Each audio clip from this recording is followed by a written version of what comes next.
दोस्तों, हैरान करने वाली खबर यह है कि दूसरे चरण में चुनाव प्रचार के आखिरी दिन नरेंद्र मोदी चुनाव प्रचार करने के लिए उतरे ही नहीं। प्रधानमंत्री एक दिन पहले ही बिहार का रण छोड़कर चले गए। क्या प्रधानमंत्री ने रिजल्ट से पहले ही हथियार डाल दिए? प्रधानमंत्री बिहार चुनाव से एक दिन पहले ही चले गए। नहीं, कहीं विदेश नहीं गए, वो देश में ही थे, दूसरी जगहों पर थे, दूसरे कार्यक्रमों में थे। देखिए, अब तक ऐसा बहुत कम हुआ है कि नरेंद्र मोदी ने बीच लड़ाई में मैदान छोड़ दिया हो।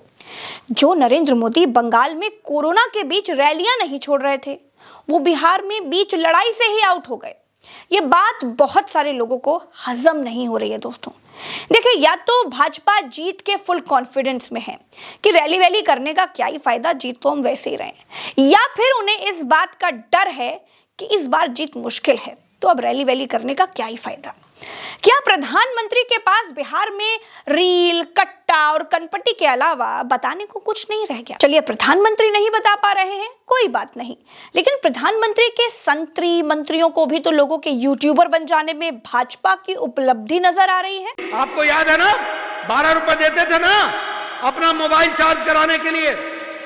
ये अंधकार बिहार था, और आज मुझे खुशी होती है कि आज नौजवान गांव-गांव में यूट्यूबर बना हुआ है, और यूट्यूब पर मगही में, मैथिली में, भोजपुरी में, अपनी भाषा में अपनी कमेंट्री करता है और यूट्यूब में चढ़ा देता है, और उसके माध्यम से वो इन्फ्लुएंसर बनता है। इस तरीके की स्थिति बनी है। क्या मोदी ने, नड्डा ने, शाह ने कोई यूट्यूब कौशल विकास योजना चलाई थी क्या? या फिर प्रधानमंत्री यूट्यूबर वंदन अधिनियम लेकर के आए थे, जिसके कारण बिहार के युवा यूट्यूबर बन गए, जिसका श्रेय भाजपा लेने लगी है? बिहार में भाजपा ने यह साबित करके दिखा दिया कि युवाओं के रोटी रोजगार के विषय पर वो सिर्फ ठिठुरई कर सकते हैं। भाजपा का मजबूत पक्ष है हिंदू मुसलमान करना, लेकिन देखिए, बिहार में हिंदू मुसलमान का कोई भी स्कोप नहीं है। भाजपा ने घुसपैठियों का मुद्दा बनाया, लेकिन उसमें भी कोई दम नहीं है, क्योंकि जिस बिहार में बिहार के लोग नहीं रह रहे हैं, वो बेचारे दूसरे राज्यों में काम धंधा तलाश रहे हैं, वहां घुसपैठिए क्या भजिया तलने के लिए आएंगे? ये सामान्य सी समझ में आ जाने वाली बात है। न घुसपैठ चला, न हिंदू मुसलमान चला। रोजगार ये एक आदमी को छोड़ करके किसी को देते नहीं है। किसको देते हैं वो तो आपको मालूम है। बिहार में 1 रुपए में सैकड़ों एकड़ जमीन रोजगार करने के लिए तो दिया।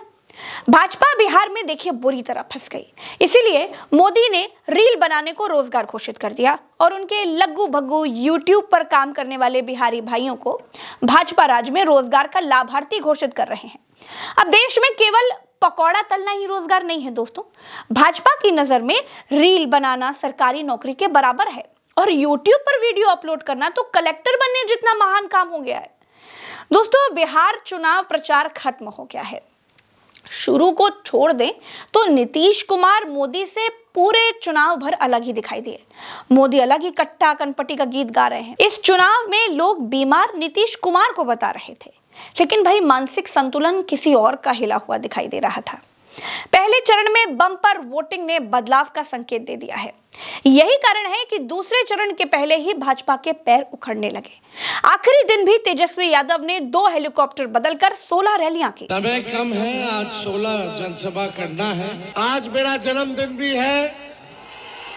आप लोगों से बस आशीर्वाद, प्यार चाहिए, ताकत चाहिए, ताकि बेईमान सरकार को हम लोग उखाड़ के फेंके।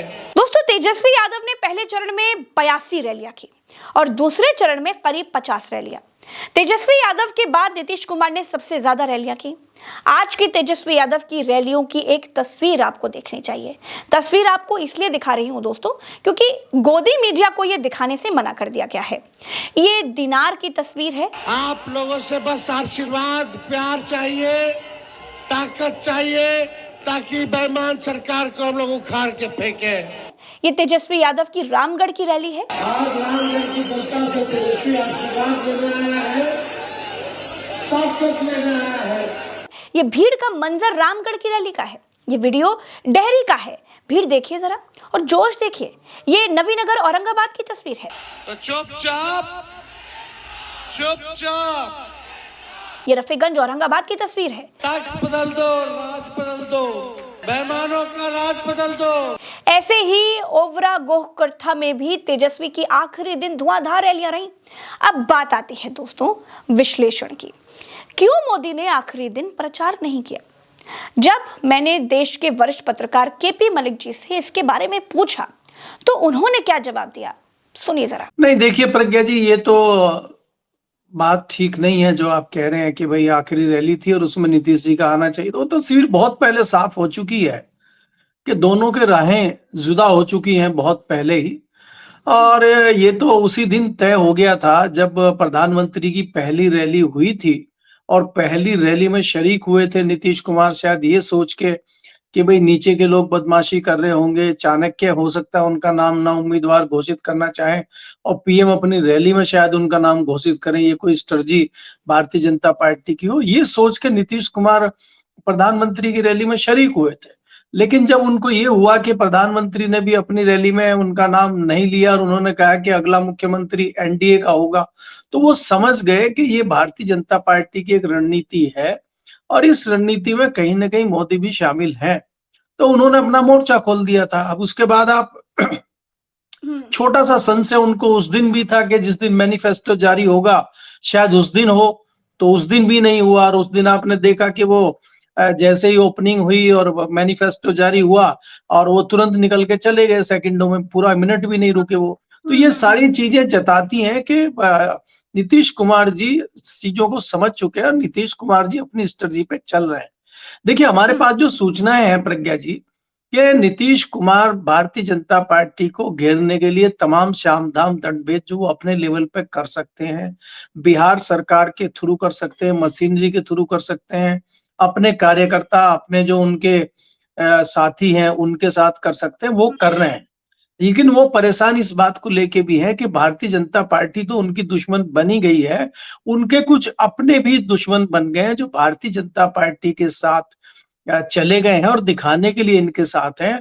और वो जिस तरह से विश्वासघात कर रहे हैं उससे कहीं ना कहीं नीतीश कुमार आहत हैं और वो इससे कैसे निपटा जाए वो अंदरूनी अपनी राजनीति और रणनीति बना रहे हैं।